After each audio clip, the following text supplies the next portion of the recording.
Bonjour à tous.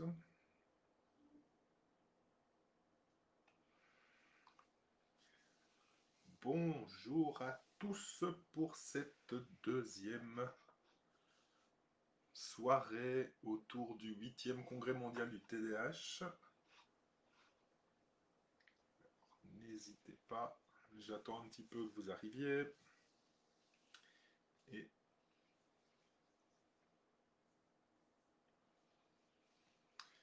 n'hésitez pas à me dire, évidemment, comme d'habitude, si vous me voyez, si vous m'entendez, s'il n'y a pas de souci par rapport aux aspects techno. Je sais qu'il y a un petit décalage entre le moment où je commence et vos retours.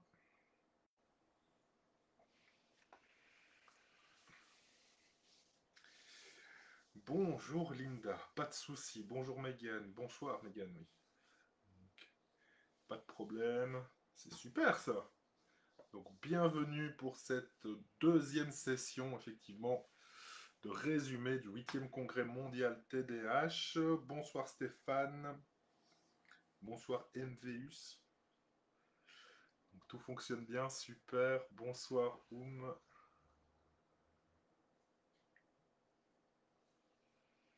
Alors, je vous laisse un petit peu de temps pour arriver. Comme ça.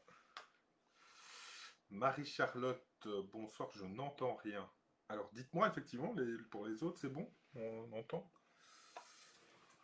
Donc, bonsoir Anne-Laure, bonsoir Élise, ça fonctionne bien. Ok, bonsoir Cécile. Alors le son est faible. Alors c'est peut-être de mon côté. Je vérifie. Hop, hop, hop, hop, hop. Alors normalement ça devrait aller. Bonsoir, salut Mathieu. Bonsoir Rita, bonsoir Sonia. Ok, on m'entend. Parfait. Bien, j'espère que vous avez passé une excellente journée. Bonsoir Blandine. Vous avez passé une super journée parce que merci d'être là un vendredi soir pour m'écouter parler du TDAH. Petite question, où se passe le congrès? Dans mon bureau. Donc malheureusement, il devait être prévu à Prague et ils ont tout passé en digital avec le Covid, tout ça. Donc bonsoir Gaëtan. Donc voilà, ça se passe dans mon bureau. Mais dans 2 ans, 2023, Amsterdam, du 18 au 21 mai, réservez déjà les places. Bonsoir Flo Flo. Bien. Alors, pour vous donner un petit peu une idée, aujourd'hui j'ai passé ma journée avec l'exercice physique dans le TDAH. Donc, bonsoir Benziane. Bonsoir Camille. Oui, c'est en ligne. Donc, on a parlé exercice physique. Oui, tout est en anglais. Absolument tout. Si vous voulez, il y a des traductions chinoises en direct. Mais c'est tout. À part ça, vous avez pas grand-chose d'autre. C'est que de l'anglais. Bonsoir Charlotte, bonsoir Christelle. Donc ouais, on a parlé exercice physique, sport, et surtout ce qu'on en retire aujourd'hui dans le TDAH, et s'il y a des recommandations à faire, en tout cas dans la mise en place des activités physiques dans le TDAH. Donc j'ai vu que vous avez été nombreux à vouloir qu'on aborde cette question-là peut-être de manière un peu plus approfondie. Donc on va commencer par ça. Bonsoir Sabine. Donc on va commencer d'ici 5 petites minutes hein, sur le sujet comme ça. Voilà. Puis j'ai passé un petit peu de temps sur les mises à jour des traitements non médicamenteux. D'accord. Euh, un petit peu voir ce qu'il en est. Donc j'ai eu une deuxième intervention, hein, un peu comme hier, sur les prises en charge alimentaires, avec la comparaison des études où on ajoute, hein, on met des suppléments par rapport aux interventions où on retire des éléments de l'alimentation. On a parlé de quoi? Des entraînements cognitifs par ordinateur. Et on a parlé de toutes les approches en neurothérapie. Donc l'aspect, on a reparlé un petit peu neurofeedback, on a parlé de stimulation magnétique transcrânienne aussi, de magnétoencéphalographie. Donc c'était intéressant. Donc voilà, c'était assez intéressant de travailler là-dessus. Et après, on a fini une dernière session sur les traitements par psychostimulant et notamment les effets à long terme éventuels. Est-ce qu'il y a des aspects de tolérance qui s'installent? Est-ce qu'il faut faire des pauses pendant les vacances de médication? Euh, et aussi une petite intervention sur le lien entre les psychostimulants et le lien avec Parkinson, l'apparition de Parkinson. Donc voilà. Oui, Megan, il y a des traitements sans médicaments. C'est additionnel en général. Donc voilà. Chantal, est-ce que TDAH c'est comme TDA? Oui. Alors TDA, TDAH c'est la même chose en fait. C'est juste que dans le TDAH vous avez des prédominances et il y a une prédominance, c'est prédominance inattentive. Et c'est ça qu'on a raccourci en TDA. Mais c'est juste trouble déficit de l'attention sans hyperactivité à prédominance inattentive. Ça faisait un peu long, donc ils ont appelé ça TDA. D'accord? Mais le seul acronyme vraiment qui existe, c'est TDAH en fait. Donc c'est la même chose. Si ça a été posé correctement, on est sur la même chose. Ok. Euh, bien. Ok, ben je vois que vous êtes encore nombreux aujourd'hui pour m'écouter parler un petit peu. À mon avis, la session sera un tout petit peu plus courte qu'hier, simplement parce que bon, hier on a fini quand même à 22 heures, hein, donc pour m'entendre parler non-stop donc, euh, donc voilà, on va essayer de la faire un petit peu plus courte, mais euh, on va quand même aborder des questions ainsi sur ce que j'ai pu voir aujourd'hui. Flo, est-ce que ma formation au programme d'entraînement est ouverte aux parents? Alors non, c'est vraiment une formation à visée professionnelle pour former les professionnels dans l'accompagnement parental. Par contre, il existe des accompagnements directement pour les parents, hein. Donc ça existe. Il y a des collègues qui travaillent et qui font ça, des groupes d'accompagnement de parents. Donc, d'accord. Julie, est-ce que j'ai des noms de grilles d'observation? Non, les grilles d'observation, on les construit en fait. Ça dépend ce que vous voulez observer, ça dépend ce que vous voulez regarder chez le patient. Maintenant, sur la page, sur la page Facebook, euh, j'ai mis un ouvrage en anglais. C'est justement un relevé de grille d'observation du TDAH, pas spécifiquement en classe, mais malheureusement il est en anglais. Donc il faut le temps que j'ai vraiment décidé de le travailler euh, dans le cadre d'une traduction et d'essayer de le valoriser, d'essayer de le compléter un peu plus. Mais il faudrait. Voilà. Est-il vrai qu'il y a différents niveaux d'hyperactivité? Bah oui, hein, c'est une question d'intensité. Donc c'est pas vraiment de niveau, mais l'intensité, vous pouvez avoir des très très très très très forts hyperactifs et des un petit peu hyperactifs. D'accord. Pour le TDAH, il faut des médicaments. Non, c'est pas vrai. Donc il ne faut pas des médicaments.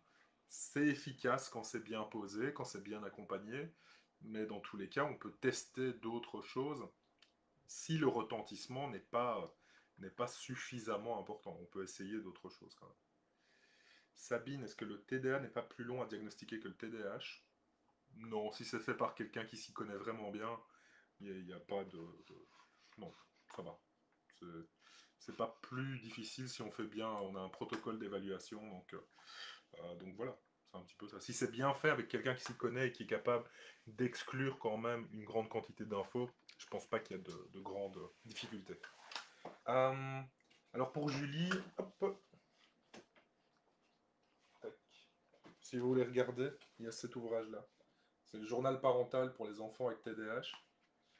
Et en fait, dedans, vous avez des grilles directement d'observation avec différentes choses à les noter et ainsi de suite, avec des objectifs à mettre et en dessous s'il y a médication ou pas et des notes additionnelles. Donc vous pouvez, on peut partir de ça et on peut essayer de créer soi-même ces, ces différentes échelles et ces différentes grilles d'observation. Mais en même temps, je pense qu'il y a encore beaucoup de choses à faire parce que la grille, pour moi, n'est pas assez complète. Et notamment, elle est visée vraiment pour la maison et pas spécialement pour l'école. Donc, on va regarder ça prochainement. Bonsoir Laura. Oui, Marie, oui, oui. Mais en fait, c'est même pas le traduire. Je pense que c'est vraiment faire.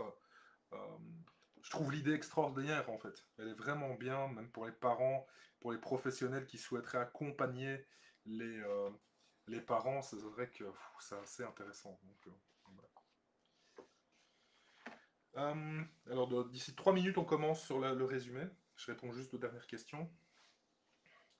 Je me pose beaucoup de questions sur le médicament quand mon fils est malheureux de ne pas réussir à se concentrer. Moi, je ne veux pas lui donner de médicaments. Mais Chantal, en fait, la question qui devrait se poser, c'est pourquoi vous ne souhaitez pas lui donner. Si le retentissement est tel et que les prises en charge aujourd'hui ne sont pas efficaces pour l'accompagner, il faut se poser la question de pourquoi vous ne souhaitez pas lui en donner. C'est simplement ça. Euh, alors, tac, tac, tac, tac, tac. Donc voilà. Il y a des questions là-dessus. C'est simplement ça. Ok, bon. Mais écoutez, je vous propose qu'on démarre. Donc, globalement, bonsoir Valérie. Tout pile pour quand je démarre. Donc, globalement, vous avez répondu relativement en masse sur la question d'en savoir plus sur l'exercice physique sur le TDAH. Quelles sont les données qu'on a aujourd'hui sur le TDAH et qu'est-ce qui est recommandé pour les patients. Bonsoir, couette couette. Donc, bonsoir Sabine. Globalement, aujourd'hui, on n'a pas de... on a de plus en plus d'études en fait qui sont posées, mais entre le lien en psychiatrie et l'activité physique. Mais il faut savoir que dans le TDAH, ça fait seulement que ces 20 dernières années vraiment qu'on s'est intéressé au niveau d'activité physique avec le TDAH comme potentiel accompagnement, comme potentiel prise en charge éventuelle qu'on pourrait mettre en place. Alors, c'est excessivement intéressant parce qu'en fait, on s'est basé sur l'idée que aujourd'hui, on a vraiment des articles qui vont parler du lifestyle en psychiatrie, d'accord? Donc vraiment ce style de vie en psychiatrie qui va mêler évidemment le sommeil, donc toute l'hygiène de vie, hein, le sommeil, l'activité physique, l'alimentation et le lien que ça va avoir avec notre santé mentale. On a des énormes revues qui sont aujourd'hui développées. On a ce qu'on appelle en fait donc vous avez les méta-analyses et maintenant vous avez des méta-analyses de méta-analyse, d'accord? Et vous avez quand même une quantité d'études aujourd'hui qui montrent l'importance, l'intérêt de l'activité physique comme étant vraiment une médecine à part entière. Donc vraiment avec l'idée de prescrire de l'activité physique pour essayer d'améliorer la santé mentale. Donc on a de très grosses études qui montrent que l'exercice peut être prescrit dans pas loin de 26 pathologies chroniques, hein, et notamment dans la dépression, dans l'anxiété, dans toute une série de troubles plus psychiatriques également. Et donc, forcément, on a été regardé dans le cadre des troubles neurodéveloppementaux et notamment du TDAH. Donc vraiment, j'ai passé, c'était de midi à 13h, j'ai passé un très très chouette moment autour de cette réflexion autour de l'activité physique et notamment sur quoi ça joue aujourd'hui et d'essayer de voir justement ce lien avec le TDAH. Donc aujourd'hui, on a vraiment des données qui montrent aussi que l'activité physique, elle a un intérêt tout particulier aussi pour la gestion et le développement des fonctions cognitives, et notamment des fonctions exécutives, ce qui pose souvent...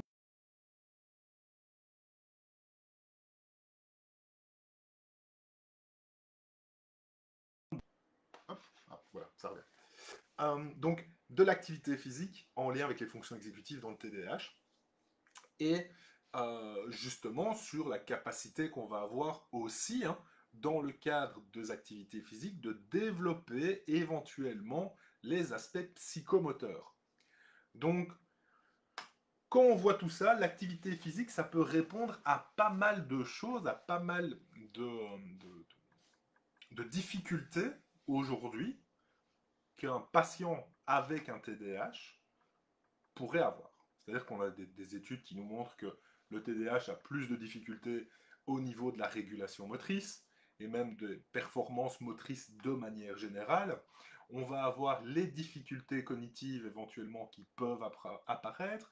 On peut avoir également les différents liens entre TDAH, anxiété, dépression éventuelle. Donc on voit quand même qu'il y a une idée derrière. Hein. C'était très intéressant parce qu'ils ont fait aussi tout le lien sur la santé physique de manière générale, c'est-à-dire que les personnes avec un TDAH sont en moyenne plus sédentaires que les personnes en population générale, ont plus de problématiques liées au surpoids et à l'obésité que dans la population générale.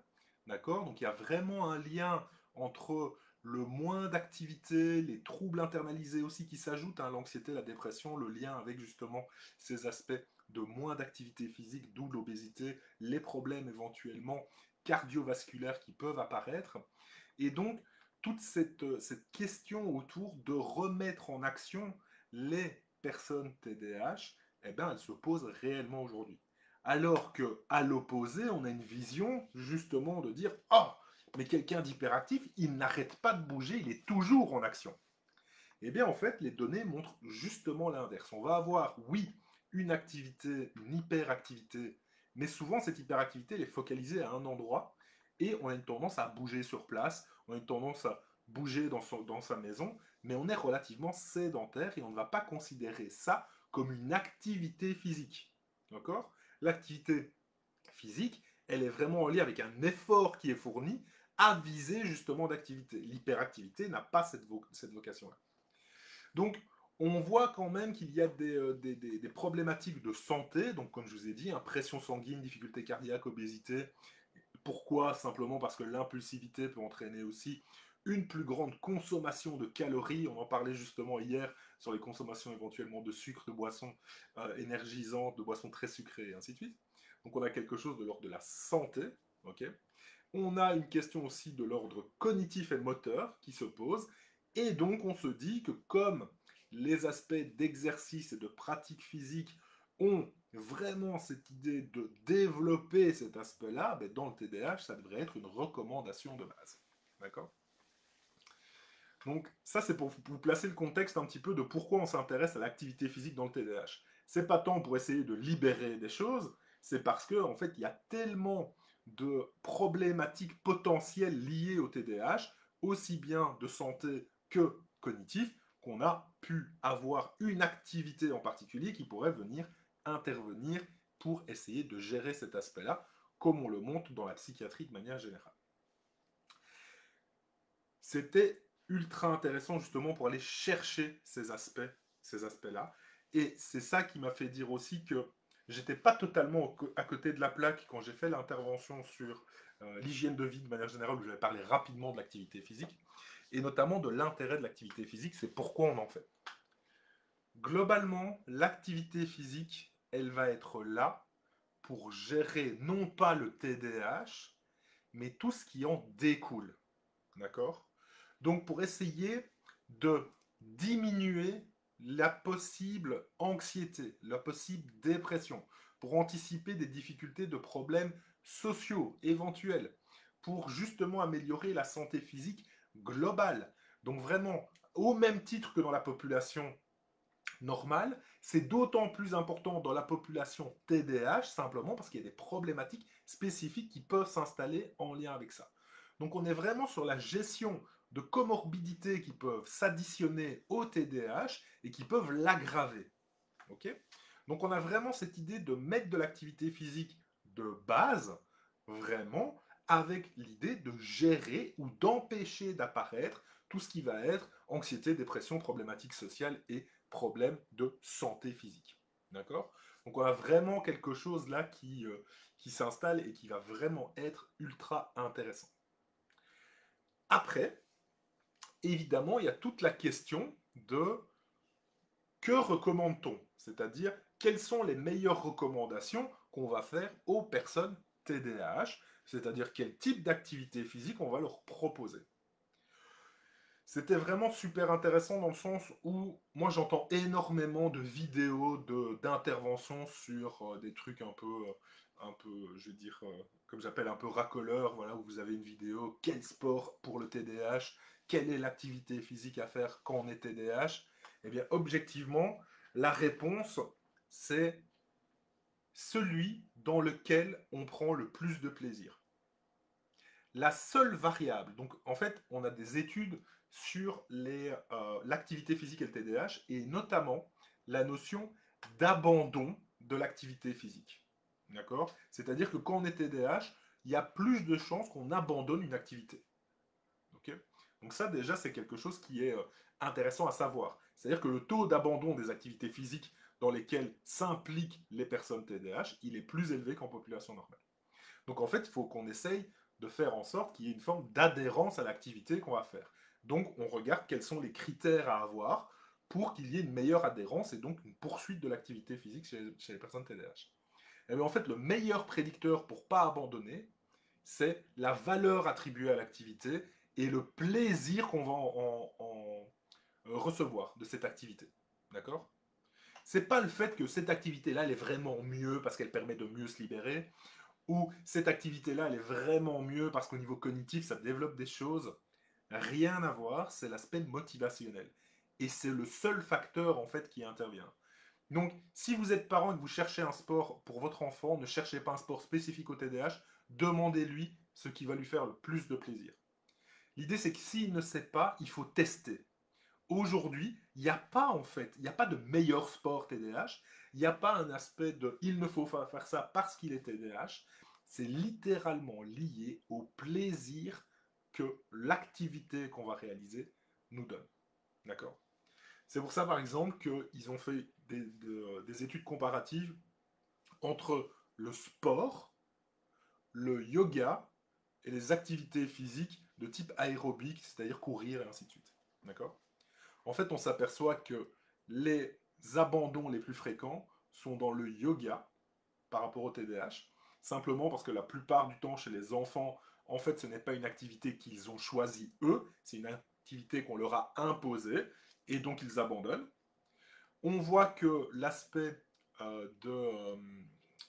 d'activité physique de type aérobique, donc d'aller courir et ainsi de suite, d'endurance, ben, ça facilite pas les choses, sauf si vous avez des gens qui sont extrêmement motivés. Mais globalement, il y a déjà dans la population normale beaucoup d'abandon dans ce type d'activité. Et globalement, dans le TDAH, on en voit un peu plus. Et que la meilleure chose à faire, c'est du sport. Trouver un sport que l'enfant, l'ado ou l'adulte aime et il va s'impliquer dedans. Point barre. D'accord? Donc, c'est la seule recommandation aujourd'hui dans quel type d'activité, celle qui fait plaisir. Ok? Ça, il faut vraiment le retenir. Je pense que c'est vraiment la donnée la plus importante. Plutôt que de se triturer le cerveau en se disant il faut absolument qu'on trouve l'activité optimale en termes de développement de fonctions exécutives et ainsi de suite, on va arrêter tout ça. Aujourd'hui, prendre plaisir, hop, activité, c'est parti. D'accord? Globalement, les recommandations en termes de temps, c'est normalement, il devrait y avoir au moins 60 minutes d'exercice modéré par jour chez l'enfant. D'accord? Alors, de l'exercice modéré, c'est justement pas du sportif intensif. Hein, d'accord? C'est vraiment de l'exercice modéré, comme ne fût-ce que courir et ainsi de suite. Ça a marché très bien et c'est 60 minutes par jour. Donc, 1 heure par jour d'activité physique. Et on est en fait entre 150 minutes et 300 minutes. Donc on est entre 2h30 et 5 heures d'activité physique par semaine chez l'adulte. D'accord? Ça, c'est les recommandations pour le faire. En sachant que chez l'adulte, en activité physique, l'idée, c'est de se lever toutes les 30 minutes à minima pour pouvoir justement se déplacer. Ce sont des recommandations spécifiques qui dépassent simplement le TDAH, mais de se dire qu'on devrait avoir des actions de ce type-là. D'accord? Donc, on a vraiment quelque chose aujourd'hui, globalement, qui va jouer, c'est plus d'1 heure de sport par jour, idéalement, et ça impacte principalement, d'ailleurs, au niveau cognitif, les aspects d'inhibition. Ok? Simplement. Mais c'est l'aspect motivationnel qui doit faire choisir l'activité à réaliser. Et rien d'autre. D'accord? Cette idée, elle est aussi basée sur le fait que l'activité physique est en fait une prescription complémentaire à ce qu'on va faire, dans le sens où ça ne va pas régler le TDAH, encore une fois, mais bien gérer, potentiellement prévenir des difficultés plus importantes qui risqueraient de créer de l'intensité au trouble qui le rendrait beaucoup plus compliqué encore, et alors d'essayer de développer une santé physique la plus saine possible pour justement pouvoir aussi rebondir en cas de difficulté dans le TDAH. D'accord? Donc ça pour vous donner un petit résumé de l'intervention justement sur l'exercice physique dans le TDAH. Bonsoir Miel, bonsoir Isabelle. Alors n'hésitez pas, si vous avez des questions sur cette partie-là. Alors Chantal, le neurologue, m'a dit qu'on ne connaît pas les effets à très long terme. Non, mais en fait des antidépresseurs non plus. Donc pas prescrire de médicaments parce qu'on ne connaît pas les effets à très long terme. Bah, l'idée c'est que en fait, euh, alors ne prenez pas de médicaments du tout parce qu'en fait il y a très peu de médicaments dont on connaît vraiment les effets à très long terme. Donc si c'est ça l'idée, si c'est ça qui fait qu'il y a un blocage sur la médication, faut pas donner de médicaments du tout parce qu'il y a très peu de médicaments où en fait on a des effets, on connaît vraiment les effets très long terme pour le coup. Mais je suis d'accord sur le fait qu'on ne le connaît pas. Hein. Sur les très long terme, on ne connaît pas les effets de la médication dans le TDAH. Ça, c'est clair. Ça, c'est une évidence. Charlotte, très bon résumé, très clair, très complet. Ah bah super, alors. Si ça vous parle, tant mieux. Ok. Alors, donc je vous laisse 2-3 minutes éventuellement si vous avez des questions, même si vous avez des questions qui vont plus loin. Mais... Lydie, quel jeu peut-on proposer au TDAH? Bah, quel jeu tous, je dirais, c'est un enfant. Je veux dire, il n'y a pas de jeu. La question du jeu aujourd'hui, c'est très particulier parce que j'ai l'impression que on l'intellectualise énormément. C'est-à-dire qu'on a décidé que le jeu, ça devait amener quelque chose au niveau cognitif. Je pense que simplement jouer avec quelqu'un, c'est déjà, c'est d'office bénéfique en fait. Donc il n'y a pas de jeu spécial TDAH. C'est-à-dire qu'on a du marketing qui nous dit oui, utilisez ce jeu-là parce que c'est mieux pour le TDAH, mais il n'y a pas de jeu spécifique au TDAH. Quoi. C'est jouer déjà et c'est l'interaction avec l'enfant qui va déjà être pas mal. Hein. Je pense que de ce côté-là, ça serait quand même déjà pas mal de créer de l'interaction. Déjà, ça serait très très chouette. Donc, Christelle, merci beaucoup pour les infos. Ça permet de mieux comprendre les mécanismes qui gravitent autour du TDAH. Je ne vais pas hésiter à inscrire ma fille à l'athlétisme quand elle me l'avait demandé. Moi qui pensais que ça allait la surcharger. Mais en fait, l'idée, c'est que si elle prend vraiment beaucoup de plaisir dans son activité, ça va d'autant être plus facile pour elle derrière de pouvoir gérer les choses et d'être mieux. Donc, d'accord. Cécile, exercice modéré pour les enfants, est-ce qu'on différencie d'une activité sportive? L'activité sportive, c'est vraiment l'activité au bout de l'intensité, d'accord? Donc, le fait d'être euh, dans une activité modérée, c'est simplement de pouvoir être en capacité de bouger, de pouvoir faire une ligne droite et de courir dans la cour, et ainsi de suite. Donc on va avoir de l'exercice modéré qui peut être présent et juste une activité en tant que telle, d'accord? Après, l'activité sportive, c'est vraiment pousser la limite, quoi. Donc ça, c'est important. Séverine, bah, avec plaisir, si ça vous a éclairé. Isabelle, pourquoi chez moi, sa mamie tout va bien et avec sa maman rien ne va? Il y a tellement d'explications possibles, ça peut être du trouble de l'opposition, ça peut être des difficultés spécifiques, ça peut être réactionnel à plein de choses. Donc là, comme ça, vous répondre, j'en sais rien, je connais pas la situation. Donc je pourrais pas vous répondre simplement comme ça. Angie, bonsoir. Pour proposer une activité physique à un enfant ou à un adulte TDAH, peut-on se baser également sur son profil sensoriel ou uniquement les activités physiques qui lui plaisent?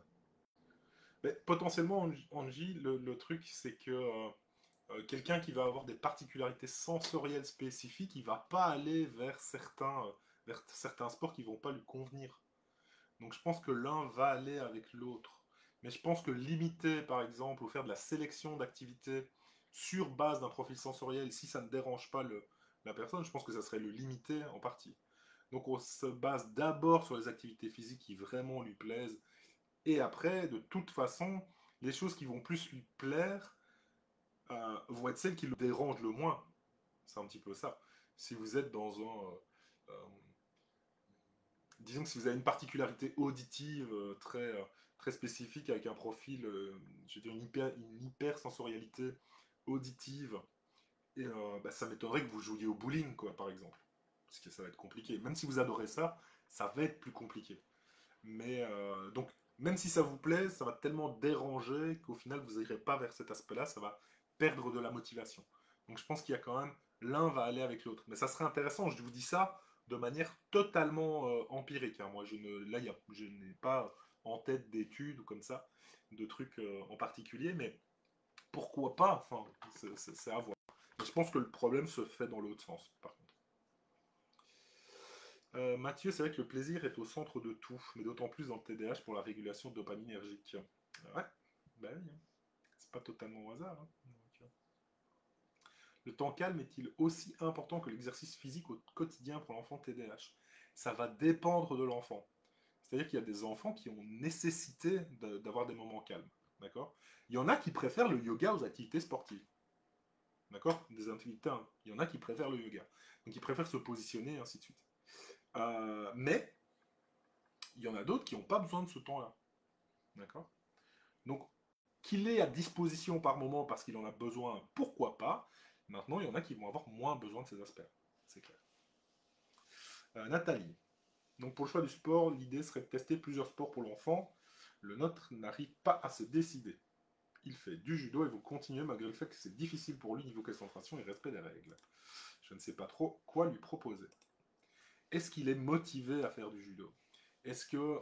Parce qu'au final, si sa motivation et son plaisir dépassent les difficultés qu'il rencontre, je pense que c'est ça qui lui fait tenir tellement. Et que c'est parce qu'il prend du plaisir à le faire, même si c'est difficile. Et donc ça, quand même, c'est le truc qu'on voudrait voir plus souvent. Je veux dire, c'est comme si un enfant, en fait, il continuait à travailler à l'école, même quand c'est difficile, et il aime ça. Je pense que tous les parents seraient ultra heureux, et les enseignants, ils applaudiraient à la fin de la journée, quoi. Donc je pense que c'est vraiment des trucs assez intéressants à les regarder. Donc il faut voir, en fait, c'est s'il n'en souffre pas plus que ça, d'accord. S'il n'en souffre pas et que malgré la difficulté, ça le motive et il a envie d'avancer, ben, moi je dirais ne lui proposez pas autre chose pour le moment. Si c'est son plaisir à lui, je pense que c'est ça qu'il faut essayer de garder pour le moment. Marie, ça me conforte sur les recommandations, plaisir avant tout, bouger souvent et faire du sport. Oui. Donc, et c'est appuyé par la science. C'est pas beau ça vraiment. Donc, est-ce que des séances de sophrologie pour calmer les colères, un TDAH top peut réussir à l'apaiser? Pour certains, je pense que oui, ça peut aider. Il n'y a pas de données sur l'efficacité de la sophrologie dans le TDAH, mais enfin, pas de grosses données connues à ma connaissance. Je ne connais pas tout, mais loin de là. Mais oui, si ça l'aide, pourquoi pas. Je pense qu'il y a des méthodes de relaxation. Les méthodes de relaxation ne sont pas efficaces spécifiquement par rapport au TDAH, d'accord. Mais dans certains cas, ça peut fonctionner, par exemple. Donc, okay. Bonsoir Sandrine. Je trouve ça top pour lui, il continue de prendre du plaisir dans ce qu'il fait, ça ne sera que bénéfique pour lui. Ok, donc voilà un petit peu sur la question de l'exercice physique, et donc je vous propose d'aborder alors rapidement euh, les autres choses que j'ai pu voir dans le colloque aujourd'hui. Mathieu, de façon générale, le travail important en TDAH, c'est vraiment de trouver la motivation et le plaisir. Ouais, ça rejoint les thérapies ACT, acceptation et engagement. Exactement. Euh, hop là.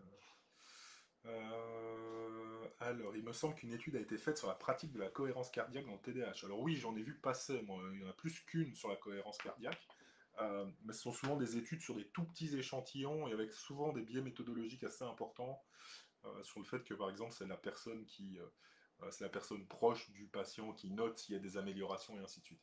Donc je pense que c'est des données qui doivent encore être investiguées, on doit aller plus loin dans ce cadre-là.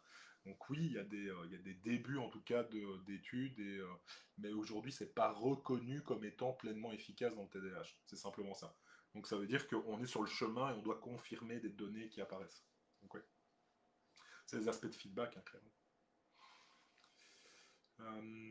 J'ai proposé à ma fille de garder ma petite fille la semaine à temps plein, de la récupérer le week-end. Qu'en pensez-vous, sachant que moi, j'ai pas de crise? Sincèrement, j'ai pas de réponse parce que une situation n'est pas une autre. Donc, j'ai pas, j'ai pas vocation à donner de conseils sur des situations que je ne connais pas, en fait. Donc, je ne peux pas répondre à ce genre de questions sans connaître la situation. C'est impossible pour moi. D'accord? C'est, ça serait pas professionnel de ma part de le faire. Donc, c'est juste impossible quand on ne connaît pas les situations, la complexité des situations, les difficultés précises, éventuellement les diagnostics qui se cachent, les événements de vie, et ainsi de suite. Je peux pas. Enfin, je fais pas de consultation en ligne et en direct devant, devant les gens. Donc, pour moi, c'est pas possible de répondre pour le coup. Euh, donc, petit retour également et rapidement sur les interventions justement alimentation, hein. Donc,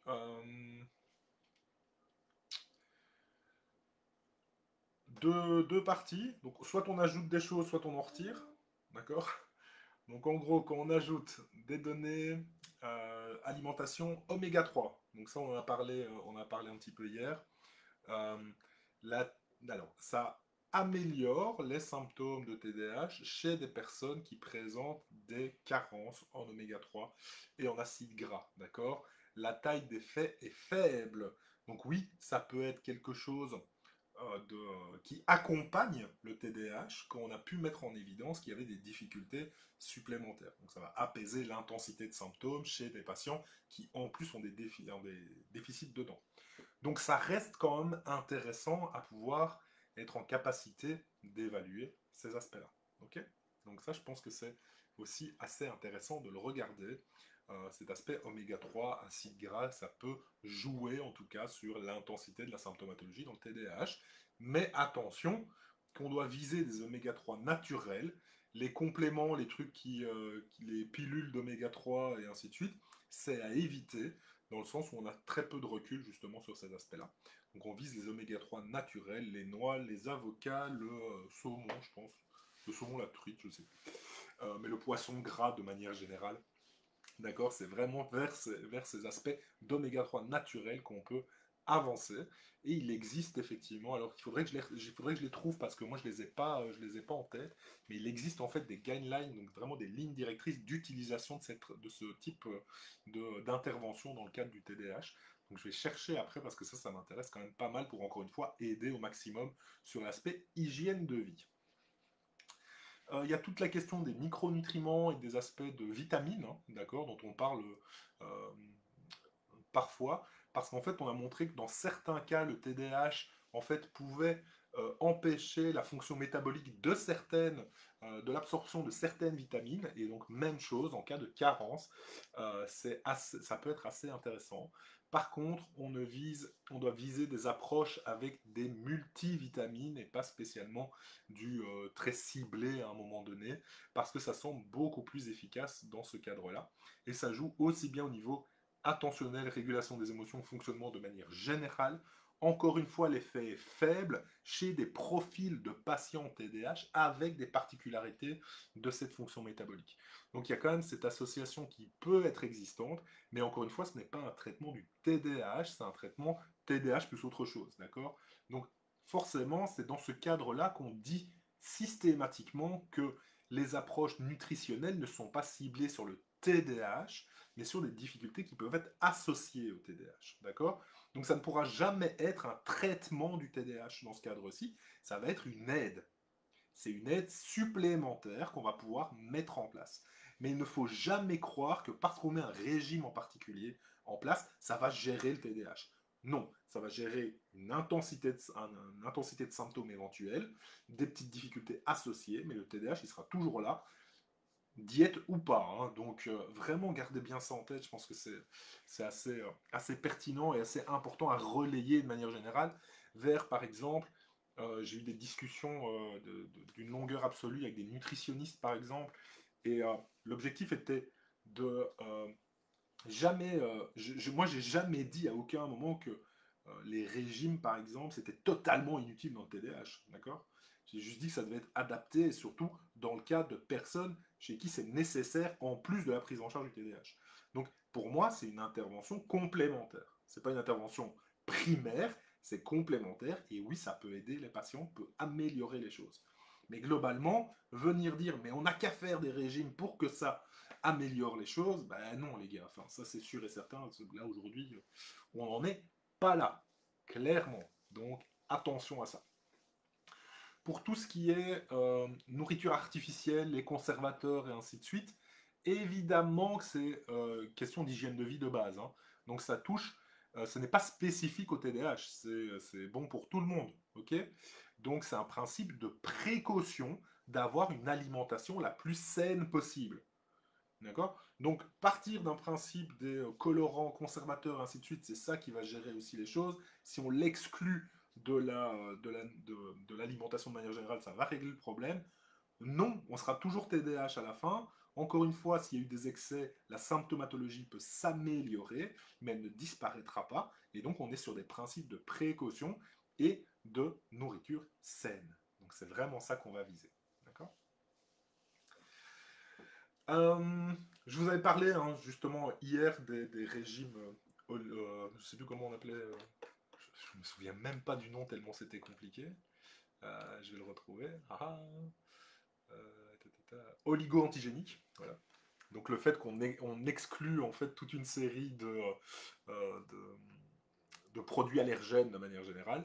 Ils ont reparlé encore une fois aujourd'hui sur le principe justement de on supprime les allergènes potentiels pendant 2 à 5 semaines et après sur l'année qui suit, on réintègre petit à petit les différents aliments possibles et on va voir en gros la réaction potentielle des symptômes, l'explosion pour savoir en gros comment on va sélectionner éventuellement certains aliments puisque je vous ai dit qu'à la base, on ne pouvait pas, en fait, pour le moment, avoir une cartographie des allergènes très précis, en fait, des patients qu'on suit. Donc souvent, on retire le maximum d'allergènes et on les réintroduit petit à petit.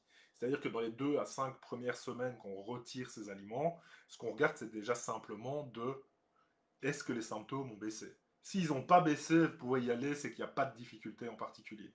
Par contre, derrière, ce qu'on va faire, c'est que si la symptomatologie baisse de manière significative, on va réintroduire de manière très précise les aliments petit à petit pour voir quels sont les aliments sur lesquels on va pouvoir travailler. C'est un travail de longue haleine de faire ça avec des enfants, même des ados et des adultes, hein. Donc vraiment des choses qui sont assez difficiles quand même par rapport à ça. Et ils ont une tendance à aussi, parce qu'on n'a pas fait l'étude, elle est en cours pour le coup, donc elle devrait sortir fin d'année 2021. Ils ont fait une année complète justement de comparaison entre deux grands groupes, entre un groupe d'enfants TDAH avec cette stratégie d'élimination des allergènes et de réinsertion petit à petit des aliments, versus simplement une alimentation saine. Et juste voir s'il y a vraiment un effet par rapport à de l'alimentation saine contrôlée, quoi. Et de se dire en gros, ok, je vois un petit peu comment ça se passe. Donc ça, les données, hop, elles vont arriver d'ici fin d'année 2021, début d'année 2022 a priori, sur cet aspect-là. Mais il y a quand même des choses à aller regarder, encore une fois, en complément des informations et des aides qu'on peut mettre de base en place. D'accord. Sandrine, Pix est un jouet créatif conçu pour le développement de l'attention et de la concentration des enfants. Moi, quand je lis ça, déjà, ça me fatigue un peu. Je vous le cache pas. Enfin, ça a été testé. Enfin, ça a été conçu pour le développement de l'attention et de la concentration. Est-ce qu'on a vérifié que ça développait l'attention et la concentration? D'accord. Donc, que ça soit utile et que ça soit un jeu et qu'on puisse en prendre plaisir, je veux bien y aller, hein, moi. Mais voilà, je suis pas. voilà, je sais pas. Moi, ça, c'est un truc qui me percute. Et j'entends bien que c'est pas de vous, hein, et c'est pas. Voilà, mais le nombre de jeux qu'on voit aujourd'hui sur le marché en disant ça améliore l'attention, ça développe les fonctions exécutives, vous croyez vraiment que les gens, ils ont vérifié si c'était vrai ou pas? Non, ils sont partis d'un présupposé et après d'un label marketing en disant, comme pour le moment la problématique de la concentration, c'est très précis aujourd'hui, eh ben, on va dire que ça développe les capacités de concentration. Mais n'importe quel jeu, vous jouez à la bataille, ça développe votre attention et votre concentration. Vous devez faire attention à des cartes. C'est un petit peu ça. Moi, c'est un truc qui m'embête un peu et on essaye d'intellectualiser non-stop, d'intellectualiser les jeux et c'est quand même un truc fou, quoi. Donc, oui, Sonia, mais comme les orthophonistes, hein, et comme les, comme les neuropsyons prises en charge, mais encore une fois, c'est souvent parce qu'il y a une vraie, il y a un vrai accompagnement professionnel derrière avec des objectifs, en fait. C'est ça le truc. Il n'y a pas de programme pour travailler l'attention aujourd'hui. Ouais, si, mais la validité est proche de zéro, quoi. Enfin, l'efficacité est proche de zéro aujourd'hui de ces programmes qui sont censés travailler l'attention. Donc, c'est compliqué. Je pense qu'on n'est pas là-dessus. On a des programmes comme Atoll, qui est un programme de attention à l'école, qui est vraiment un programme de, euh, d'éducation, d'apprentissage de l'attention, en fait. C'est un programme d'apprentissage explicite de l'attention. C'est-à-dire qu'on va expliquer ce que c'est l'attention, on va faire les choses ensemble, et après, il y a une version d'autonomie. On va vers l'autonomie de l'utilisation de l'attention. Mais c'est pas encore validé, ces aspects-là. Donc, c'est ça qui est pas au top aujourd'hui. Aujourd'hui, sincèrement, en termes d'intervention sur les fonctions attentionnelles, je veux pas vous décevoir, mais c'est comme ça depuis 20 ans, c'est que on n'a rien de spectaculaire, quoi. Mais vraiment rien, hein. Enfin, à part une chose, aujourd'hui, la médication. C'est terrible, mais c'est comme ça. Et qui marche dans 70, 70 à 80% des cas, quoi. C'est pour ça qu'on continue à bosser, hein. C'est pour ça qu'il y a des chercheurs qui bossent pour essayer justement de trouver de nouvelles choses. Donc, c'est un peu ça le truc. Avec du plaisir, ça change tout. Mais tout, tout fonctionne mieux avec du plaisir, hein, Mathieu. Donc, la plupart font pas de transfert, clairement. Ouais. Donc, il faut attendre la maturation du cerveau. Même en attendant la maturation du cerveau. Donc, voilà. Les programmes de remédiation ont des effets sur l'estime de soi des pré-ados, mais pas sur les fonctions exécutives ou attentionnelles. Il n'y a vraiment rien. Enfin, c'est terrible. Donc, et l'estime de soi, c'est une conséquence, quoi. C'est parce qu'ils se rendent compte qu'ils sont capables de fonctionner que leur estime d'eux-mêmes remonte. Mais pas spécialement. Ça les aide pas, encore une fois, au quotidien spécifiquement. C'est ça qui est dommage. On a cette possibilité aussi à aller plus loin. Donc, alors, j'ai pu voir justement, puisqu'on parle des capacités à travailler l'attention, une intervention sur l'entraînement cognitif par ordinateur. Voilà, c'est très très chouette. Alors, au moins, ils ont refait la littérature, ils ont continué à pousser les données pour essayer de voir vraiment, puisque ça fait 20 ans qu'on dit que ça marche pas. Donc, bah, ces dernières années, ça marche pas spécialement mieux, hein, d'accord. Donc, globalement, euh, la seule chose positive qui ressort vraiment, d'accord, c'est qu'effectivement, quand vous entraînez avec des jeux par ordinateur qui ont cette visée d'entraînement cognitif, d'accord, c'est qu'au moins les performances cognitives sur les tests s'améliorent. Ça, c'est déjà bien, d'accord. Bon, il n'y a aucune généralisation aux apprentissages. Voilà.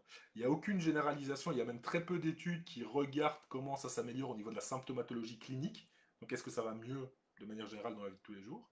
Donc il n'y a rien là-dessus, en tout cas de très significatif et de très marquant qui nécessiterait quand même que ça devienne une intervention de premier niveau, hein.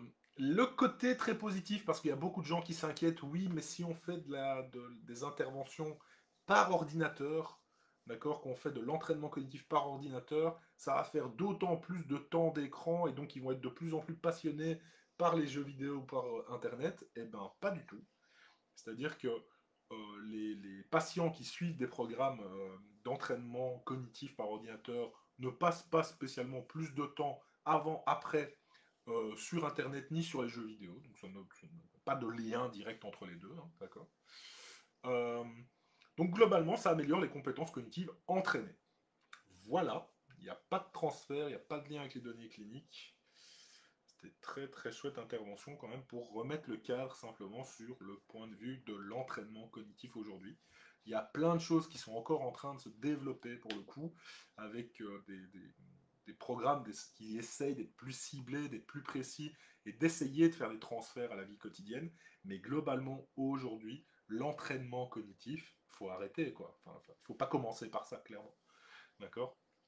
Donc, euh, gardez ça en tête. Si vous êtes parent, qu'on vous propose de faire du Cogmed, par exemple, qu'on vous propose de faire de l'entraînement sur ordinateur pour améliorer les fonctions attentionnelles, aujourd'hui, on n'a aucune donnée qui nous montre que c'est réellement efficace. En tout cas, on va pouvoir vous montrer que globalement, il y a une amélioration des fonctions cognitives, mais c'est normal. En fait, on entraîne le test, c'est ça qu'on fait aujourd'hui, parce que les exercices sont quasiment similaires à du test, comme on le fait nous en neuropsychologie, donc forcément on voit une amélioration par effet d'entraînement, mais globalement il n'y a pas de transfert à la vie de tous les jours. D'accord. Bonsoir Maëva, tu arrives pile pour le jeu vidéo, j'ai fini sur la question. Tu vois. Donc pas d'études sur Minecraft, Maëva, désolé. Il n'y en avait pas au colloque mondial. Pas de chance. Après, j'ai eu l'occasion de suivre une petite intervention sur justement toutes les approches de ce qu'on appelle la neuromodulation ou les neurothérapies. Donc aujourd'hui, tout ce qu'on va entendre par neurofeedback, la stimulation transcrânienne notamment, et ainsi de suite, et toutes ces données qui arrivent aujourd'hui. Donc, euh, c'est très très très très... euh, alors, c'est un domaine de recherche qui est fascinant, sincèrement. Bonsoir Céline. Qui est fascinant. Alors ici quand même aujourd'hui, sachez quand même que de manière générale, le neurofeedback est plutôt étudié en EEG, hein, pour le coup, avec le casque sur la tête. Ici, j'ai pu voir les résultats d'études de neurofeedback en IRM, d'accord, avec des enfants et des adolescents qui sont en IRM pendant qu'ils font la tâche de jeux vidéo, par exemple. Et ça, c'est hallucinant. Donc en fait, ils ont un feedback immédiat sur le fonctionnement de leur cerveau. Pourquoi c'est simplement plus spécifique? C'est-à-dire que plutôt que d'étudier l'EEG, ça prend une captation très rapide des données, mais par contre, en termes de résolution, donc d'endroit dans le cerveau où ça fonctionne, c'est relativement peu précis. Là, dans l'IRM, on a juste l'inverse, c'est-à-dire qu'en temporalité, c'est un peu plus lent, mais par contre, la précision, en tout cas, de ce qui est activé dans le cerveau est beaucoup plus fine. Et en fait, l'idée, c'est qu'en regardant, en donnant ces indications aux patients, et qu'ils sont en train de faire ça, et on a la boucle, en fait, de feedback par conditionnement, encore une fois, hein, parce que c'est ça l'objectif, c'est de conditionner des comportements d'attention au regard du feedback qu'on donne sur le fonctionnement du cerveau. Donc on est vraiment dans du comportementalisme de base, mais avec des jolies images. Et bien en fait, on s'aperçoit que ça donne quand même, en tout cas sur des données d'imagerie, c'est-à-dire que le cerveau en neurofeedback et le fonctionnement du cerveau sous neurofeedback et le fonctionnement du cerveau avec médication, c'est quasiment équivalent. Ça ne veut pas dire pour autant que parce que les cerveaux fonctionnent de la même manière, que les comportements sont exactement les mêmes dans la vie quotidienne. Cette étude, malheureusement, en fait, donc elle est en cours, elle est déjà bien réalisée, mais en cours, les premières données, malheureusement, elles sont très cognitives. C'est-à-dire qu'on a les imageries, on a des résultats sur des tests cognitifs, mais pas de modification dans la vie de tous les jours. Donc en fait, on n'est pas au top encore là-dessus. Et en plus, bon, il faut bien être clair que déjà le neurofeedback, pour la plupart des gens du commun des mortels, avec de l'EEG, c'est déjà extrêmement cher. Alors, on n'est pas encore prêt d'avoir des professionnels avec des IRM dans leur cabinet pour essayer de faire du neurofeedback par IRM. Donc, il y a des données, en tout cas, d'efficacité du conditionnement par cet aspect de neurofeedback, par l'IRM, qui sont nettement supérieurs quand même à ceux de l'EEG, mais clairement qui sont absolument que de l'expérimental aujourd'hui et qui ne seront pas à visée clinique tout de suite, clairement. Donc, ça, c'est important quand même aussi à bien se positionner. Mais en fait, la seule chose qui montre, encore une fois, c'est que le conditionnement peut fonctionner à partir de données directement issues du cerveau. D'accord. Valérie, oui, vous êtes moins, mais on est vendredi soir, hein. Je pense que c'est normal. Mais peut-être que ça intéresse moins de monde aussi, hein. C'est une possibilité, hein. Donc, le programme était pas aussi intéressant à mon sens que hier. Donc, Tout ce qui est effectivement les aspects de stimulation transcrânienne et ainsi de suite, aujourd'hui, euh, la question en fait elle se pose surtout sur les effets secondaires, c'est-à-dire que c'est beaucoup moins, il y a moins d'effets secondaires dans ces approches neuro que des approches médicamenteuses. Donc il y a vraiment un intérêt, il y a vraiment une- un enjeu à aller creuser pour essayer de voir encore ces aspects. Par contre, il y a encore beaucoup de questions qui restent en suspens, que ce soit dans le neurofeedback ou dans d'autres approches. C'est est-ce qu'on peut avoir trouvé enfin le bon protocole qui va fonctionner, c'est-à-dire en termes de fréquence d'intervention, d'intensité d'intervention, quelles sont les régions cérébrales qu'on doit vraiment cibler pour avoir des informations précises. On n'a pas de données aujourd'hui sur la saturation cognitive du cerveau, c'est-à-dire que si vous stimulez non-stop le cerveau, que si vous lui faites un feedback constant par rapport à son fonctionnement, est-ce qu'on a des données sur la saturation? Est-ce qu'on n'arrive pas à un moment où il bloque et il n'y a plus rien qui bouge, il n'y a plus rien qui fonctionne? Ça, aujourd'hui, par exemple, on ne l'a pas, et c'est une question qui se pose par rapport à ces approches. Les effets long terme, on ne les a absolument pas du tout, hein, d'accord. Et donc, la question aussi de savoir si les interventions doivent être individualisées, vraiment spécifiques à chaque patient, ou alors si on peut avoir des protocoles globaux pour la pathologie en elle-même. Donc, énormément de questions, un domaine extrêmement intéressant, mais il reste encore énormément de points à voir là-dessus. D'accord. Toutes les prises en charge que nous donnons à nos enfants ne les aideraient pas plus que ça, plus de 1 000 € par mois ici de notre poche. Bah, ouais. Moi, je dis pas que ça les aide pas, hein. Je dis juste qu'elles ont intérêt à être bien réfléchies pour être les plus efficaces possibles. Et qu'il faut quand même savoir que plus il y a d'interventions, moins ça fonctionne. C'est-à-dire qu'il y a beaucoup d'interférences entre les interventions. Et donc, selon les professionnels, s'ils ne communiquent pas entre eux et qu'ils n'ont pas des protocoles au moins un petit peu réfléchis les uns par rapport aux autres, vous risquez de créer de l'interférence. Et globalement, ça peut vous coûter vite très cher parce que vous ne verrez pas d'effet spécifique. Maintenant, si vous voyez de l'effet que ça va mieux, que les enfants vont mieux et ainsi de suite, il n'y a pas de problème.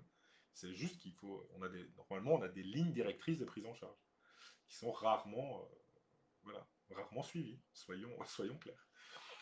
Nathalie, le neurofeedback peut-il fonctionner pour un adulte TDAH, surtout s'il souffre de maux de tête violents? Potentiellement, oui, c'est possible. Donc, euh, voilà, c'est une possibilité, mais je suis encore sceptique sur le matériel qui est utilisé par les professionnels en cabinet. Une machine de EG, une vraie machine de EG, ça coûte vraiment la blinde. On est à 30 000 €. Et derrière ça, il faut des compétences en électrophysio que la plupart des professionnels n'ont pas. Donc voilà, moi je suis encore un peu sceptique et il y a une différence entre ces protocoles, des protocoles très précis avec du matériel très précis qui est fait dans des laboratoires et donc les données qu'on en sort avec la clinique de tous les jours aujourd'hui. Je pense qu'on n'a pas encore ce recul-là aujourd'hui. Il y a une pro à Courbevoie, près de Paris, qui fait du neurofeedback avec IRM. Elle travaille dans un hôpital. C'est en hôpital qu'elle fait ça. Parce que des IRM en privé, il n'y en a pas. Enfin, je veux dire, une IRM, ça coûte plusieurs millions d'euros. Enfin, une vraie machine IRM. Donc, oui, j'imagine bien le prix de la séance, ça doit casquer. Ouais. Donc, à mon avis, c'est en hospitalier. Parce que sinon, c'est pas une IRM. Hein, ou alors, c'est un vieux truc russe des années 70-80. Et je conseillerais pas spécialement de faire une IRM avec. Quoi. Donc, voilà. Je pense qu'il faut cibler par rapport à son enfant ce qui convient de mieux. Tous les enfants sont différents. Ouais, tout à fait, Christelle. On est vraiment là-dessus. Hein. Il va cibler et accompagner. Qu'est-ce que j'entends par feedback? Alors, feedback dans le neurofeedback, c'est le fait de voir son cerveau fonctionner et de dire là, il fonctionne comme c'est attendu. Et donc, vous avez un feedback visuel et donc, hop, vous avez tendance à vous remettre en question si c'est pas ce qui est attendu. Margot, je me questionnais en termes de recommandations pour enfants avec TDAH, prédominance inattentive. On doit avoir de psychoéducation avec les parents. Est-ce qu'il y a autre chose? Y a-t-il des données scientifiques sur la psychopédagogie et l'orthopédagogie? Alors, pas spécifique au TDAH à mon sens, mais ce qui est recommandé, c'est ça dépend des retentissements. Vraiment. Ça dépend des retentissements, ça dépend de ce qui pose problème. Je pense que si on a des difficultés attentionnelles qui ne posent pas de gros problèmes et que les difficultés sont de l'ordre de l'apprentissage, effectivement, l'orthopédagogie semble être une approche intéressante pour venir compenser les difficultés. D'accord? Donc c'est un peu ça.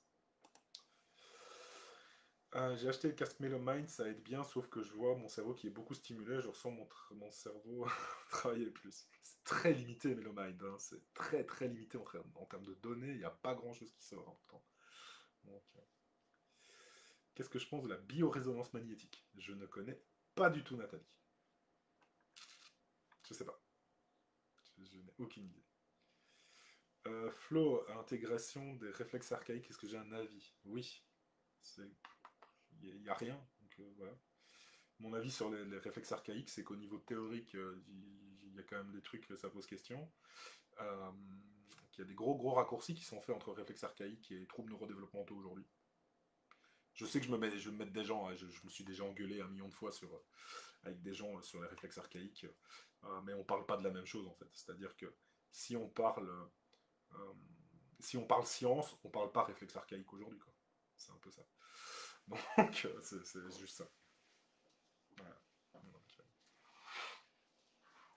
C'est un petit peu cette idée. Ouais. Il y a des corrélations. Là, il y a 3 études sur un sujet vaguement qui ont été faites par la même chercheuse sur les corrélations entre certains réflexes non intégrés. Qu'est-ce que ça veut dire précisément et le TDAH. Il n'y a pas de données d'efficacité. Il n'y a pas de prise en charge. Il n'y a même pas un effet de causalité en fait. Donc je dis pas, peut-être que dans 5-10 ans on montrera des trucs extraordinaires avec les réflexes archaïques, mais aujourd'hui il n'y a rien. On n'en parle juste pas. Enfin, ça n'a pas d'appui, quoi. Ça n'a pas d'appui scientifique. Et après, à côté de ça, il y a peut-être des gens qui ont fait ça et chez qui ça fonctionne très bien, et tant mieux. Moi, encore une fois, tout ce qui fonctionne pour les personnes, je suis très content pour eux. C'est juste que faut quand même être honnête que la plupart des patients aujourd'hui sont plus dans une errance médicale à essayer de chercher la bonne chose, la bonne façon de faire, et que souvent ils ne sont pas passés par les lignes d'accompagnement recommandées, quoi. Donc il y en a plus qui sont dans ce cadre-là que de ceux qui ont fait X ou Y thérapie pseudo-basée sur on ne sait pas quoi et chez qui ça a fonctionné réellement. Donc, voilà. Et que si ça devait fonctionner, ça ne serait que complémentaire aujourd'hui. C'est un petit peu ça. Donc comme Mathieu le dit, c'est que toutes les interventions vont se baser sur l'accompagnement de difficultés, de comorbidités éventuelles et ainsi de suite, mais pas tant sur le TDAH en lui-même.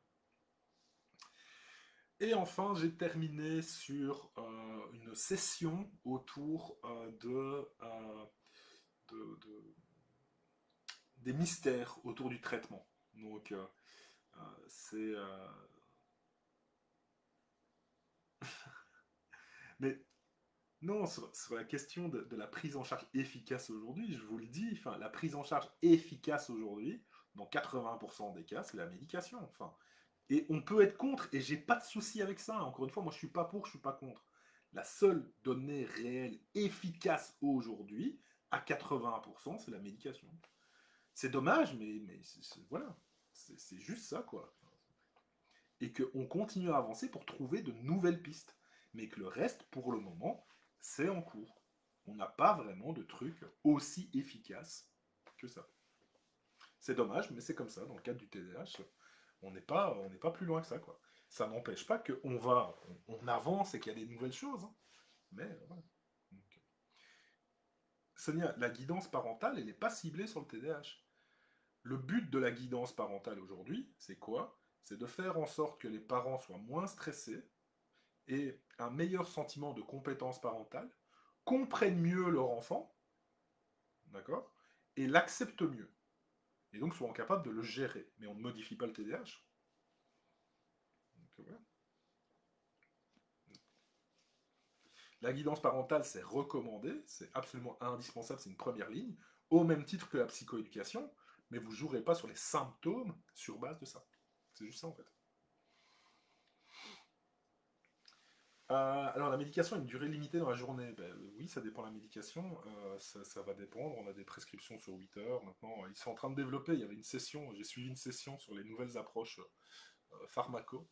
Mais alors après, on a la limitation forcément des pays francophones, Belgique et France, et qu'on est limité en termes de nombre aux accès de médication. Parce qu'aux États-Unis, en fait, ils ont une chier de possibilités différentes. Et quand je dis une chier, c'est plus de 20 possibilités différentes à disposition des patients, donc avec des libérations tardives, on peut l'avoir en chewing-gum, en tablette, en gouttes, donc voilà, on a plein de choses différentes, en patch, à libération prolongée ou pas, on a des données qui vont de 4 heures de production avec 16 heures de possibilités, c'est assez impressionnant, donc il y a toute une nouvelle série d'interventions qui arrivent, mais clairement on ne les verra pas tout de suite chez nous, quoi. Donc voilà. Elle dit qu'on se met pas à sa place pour le traitement, que ça la transforme. Et effectivement, c'est une raison assez fréquente d'abandon de la médication. Donc ça fait parfaitement le lien euh, euh, avec cet aspect de mystère du traitement aujourd'hui, notamment par exemple de cette question de la tolérance au méthylphénidate aujourd'hui. Est-ce que sur le long terme, on voit une tolérance qui est présente? Et normalement, toute la question en fait s'est posée au travers justement des abandons de prescription, de médication, des traitements. C'est-à-dire que la question s'est posée de savoir si les abandons de traitement étaient liés au fait que plus on avance dans le temps, moins la médication fait effet, et donc à force, on a tendance à se dire, bon écoutez, on va stopper parce que c'est plus possible, on voit plus d'effets possibles. Et donc, la question se pose quand même sur cet aspect d'efficacité à long terme. D'accord. euh, Alors, il y a quand même des trucs qui sont assez particuliers parce qu'en fait, on voit effectivement que la médication dans le temps, d'accord, euh, elle perd en efficacité. D'accord. Donc, la taille de l'effet de la médication diminue avec le temps. Donc, la question de la tolérance se pose vraiment hein, dans le cadre du méthylphénidate. Euh, Ces aspects, quand même, pose de grandes questions dans l'intervention médicamenteuse, notamment le fait avec le temps, en règle générale, l'augmentation de la dose se réfléchit parce que les retentissements sont quand même de plus en plus présents, surtout si on met rien à côté. Donc, la plupart des études qui travaillent sur l'impact des doses, les abandons, ainsi de suite, sont souvent avec des patients qui ne font que de la médication et rien d'autre. Et donc se pose la question de l'augmentation des doses, bien plus que de se dire on fait des fenêtres sans médication et on voit ce que ça donne, on va mettre en place des choses et ainsi de suite. Et donc la question effectivement c'est qu'aujourd'hui les données ont plutôt tendance à montrer que là où on a un effet très fort en début de médication, effectivement ça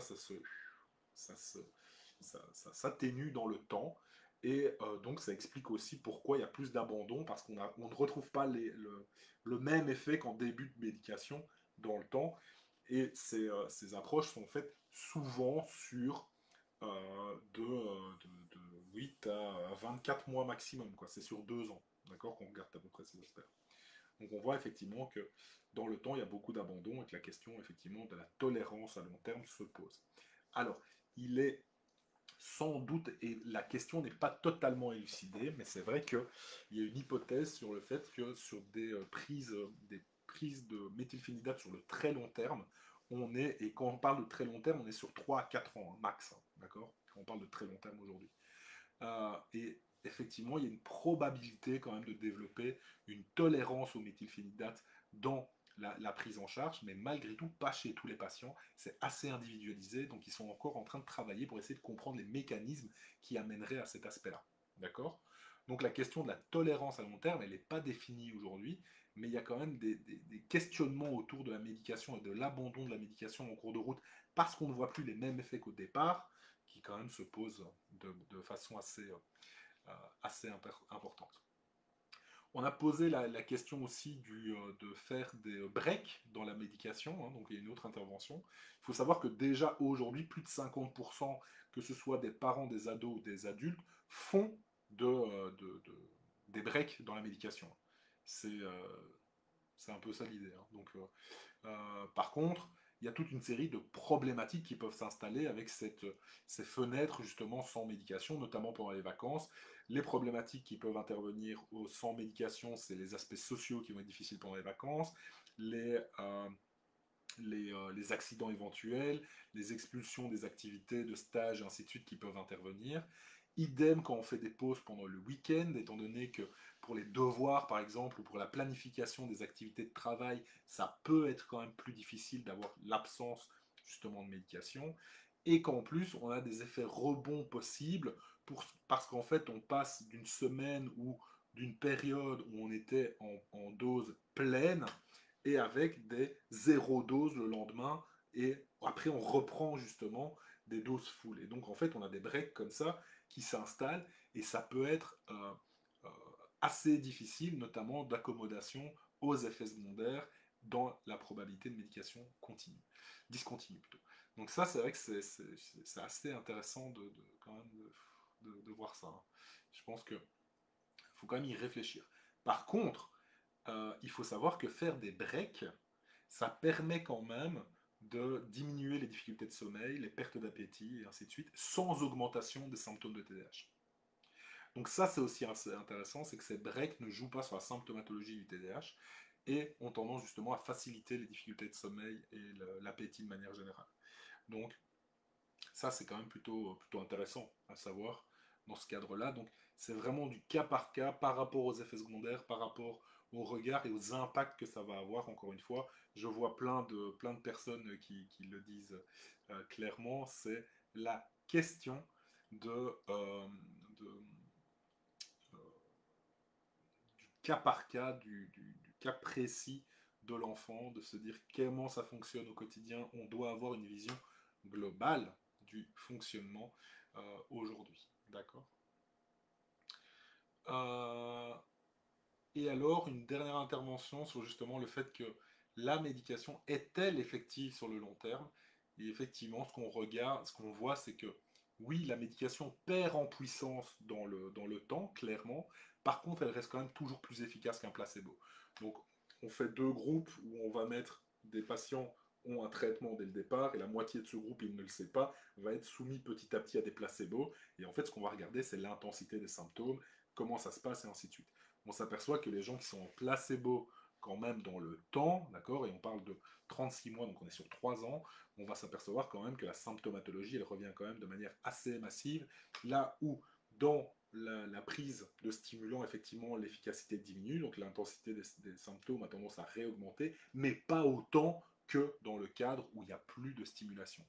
Donc oui, il y a une forme de perte d'efficacité de la médication dans le temps, mais elle ne disparaît pas, cette efficacité. Elle est moins forte. C'est ça la grande différence aujourd'hui qu'il faut quand même avoir bien en tête dans l'aspect de la médication. D'accord.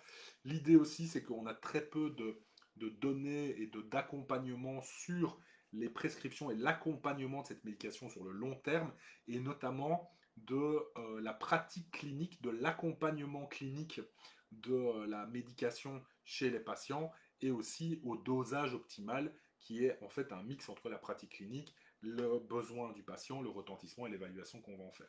Donc il y a vraiment aussi des données vraiment justement individualisées, hein, d'accord, euh, qui permettent un petit peu de mettre des choses en place et dont on a besoin aujourd'hui dans cet accompagnement. D'accord. Voilà un petit peu tout ce que j'ai encore suivi aujourd'hui sur le sujet. Donc je vais reprendre un petit peu les questions, et on finit d'ici 5-10 minutes, si ça vous va. Comme ça, on finit moins tard qu'hier. Je pense que c'est important. Donc je reprends Rita. En ce qui concerne la médication, je pense sincèrement que les parents doivent entendre les arguments du médecin, lui faire confiance et donner la chance à leur enfant de tenter le traitement. Sur au quotidien, l'efficacité est retombée sur beaucoup d'enfants. Ils revivent. Oui, Rita. Et en même temps, tu sais bien à quel point y a des médecins qui sont contre la médication, tellement ils ne connaissent pas. Donc c'est ça qui est. On doit toujours avoir ce regard-là qui est mix dans la question. Mais je te rejoins sur le fait que normalement, c'est le médecin qui va être capable d'expliquer la médication, de savoir comment ça intervient et quels sont les avantages et inconvénients aujourd'hui que ça peut avoir. Donc oui. Euh, Ah oui, c'est trop long, hein, oui. Un âge minimum pour la médication selon le profil. Alors dans les pays francophones, de manière générale, on va rarement donner avant 6-7 ans. Dans des pays plus anglophones, américains, on va commencer à 4 ans et demi, 5 ans, mais il faut deux avis médicaux séparés sur le besoin d'intervenir. Donc c'est différent. Ouais, Mais ça dépend pas du profil, ça dépend du retentissement, c'est-à-dire à quel point ça pose problème. D'accord? C'est un peu ça. Pour les fenêtres thérapeutiques, quel rythme vous conseillez chez un enfant TDAH, top sévère, TSA modéré? Il n'a jamais eu, sans il est ingérable. Je dirais pas de fenêtre thérapeutique dans ce cadre-là. Enfin, 600, il est ingérable, je ne vois pas l'intérêt de faire une fenêtre thérapeutique dans ce cadre-là. Alors, encore une fois, moi je ne suis pas médecin, hein, attention. C'est mon avis et c'est un avis totalement arbitraire sur la question, mais je ne verrais pas l'intérêt de le rendre ingérable sans indication. Voilà. Mais c'est un avis personnel sur la question. Le retentissement serait trop fort. Enfin, et de plus, lui le vivrait sans doute assez mal, donc à voir.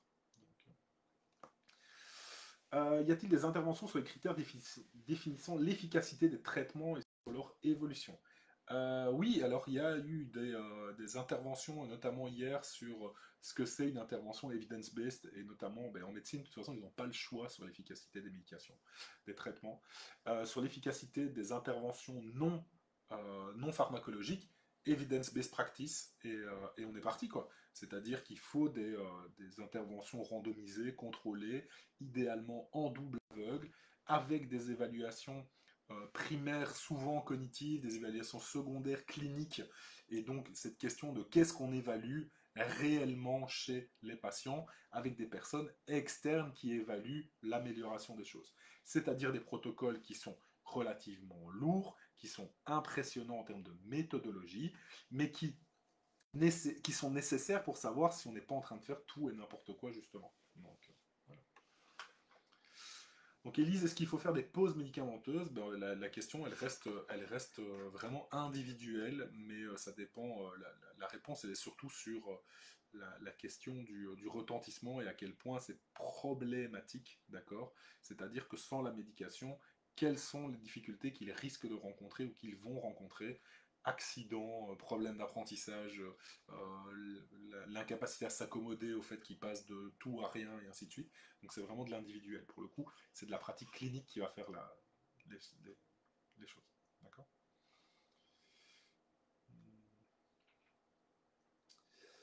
Tout dépend de l'intensité. Oui, oui, oui.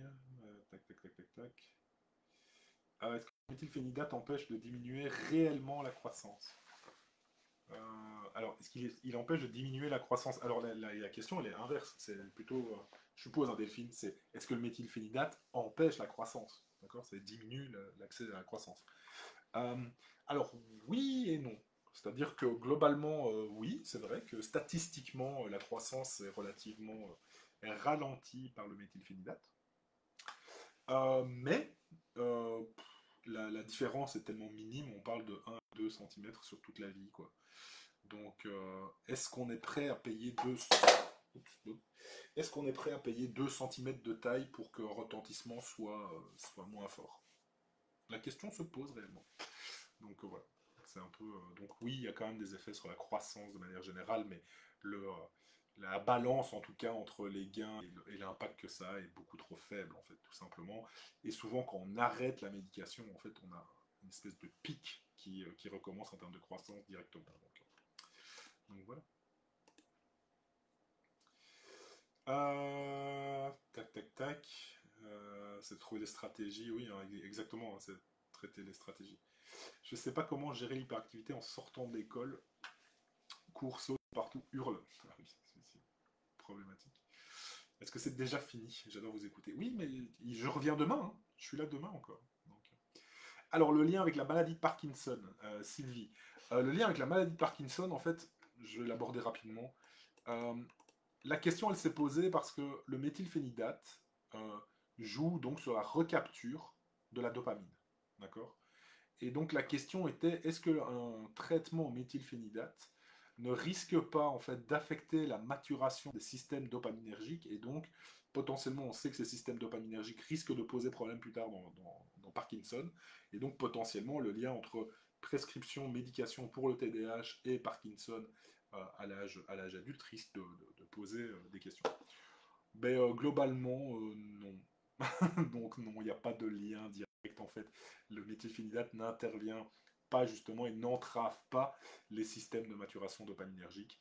Donc, il n'y a pas de lien direct, et notamment parce que les mécanismes sont légèrement différents dans Parkinson et dans le TDAH. Et donc, il n'y a pas de lien aujourd'hui de cause à effet entre la prise de médication, méthylphénidate et Parkinson dans le temps. Donc voilà, comme ça vous avez la réponse. Euh, Charlotte, oui, on arrive à 22 heures en fait, hein, c'est fou. Hein, mais voilà. Clairement. Ok. Ok. Ben écoutez, sur ce, moi je pense que ben, j'ai fait le tour. Euh, j'ai fait le tour sur la question. Euh,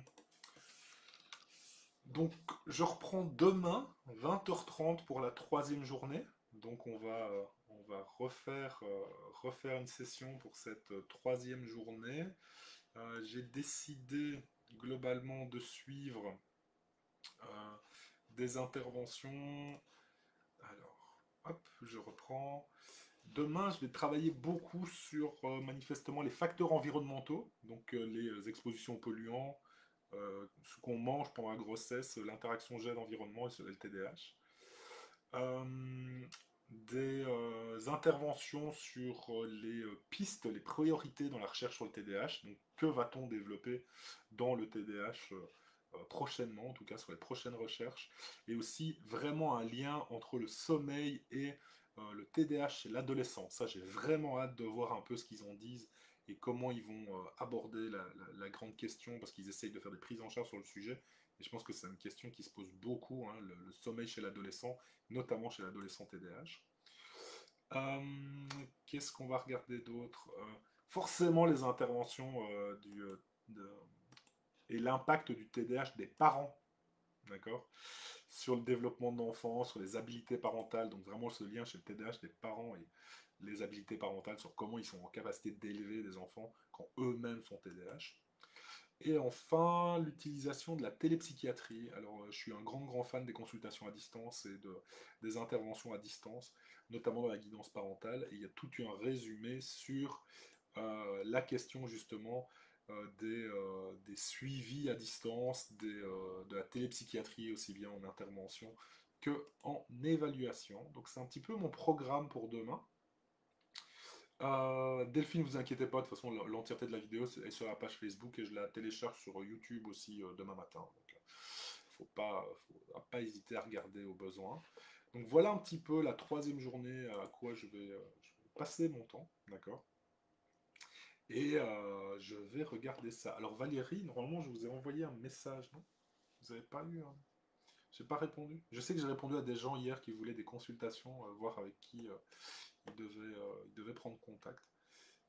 Mais peut-être que j'ai oublié de vous répondre. Donc voilà. Bonjour Guillermin.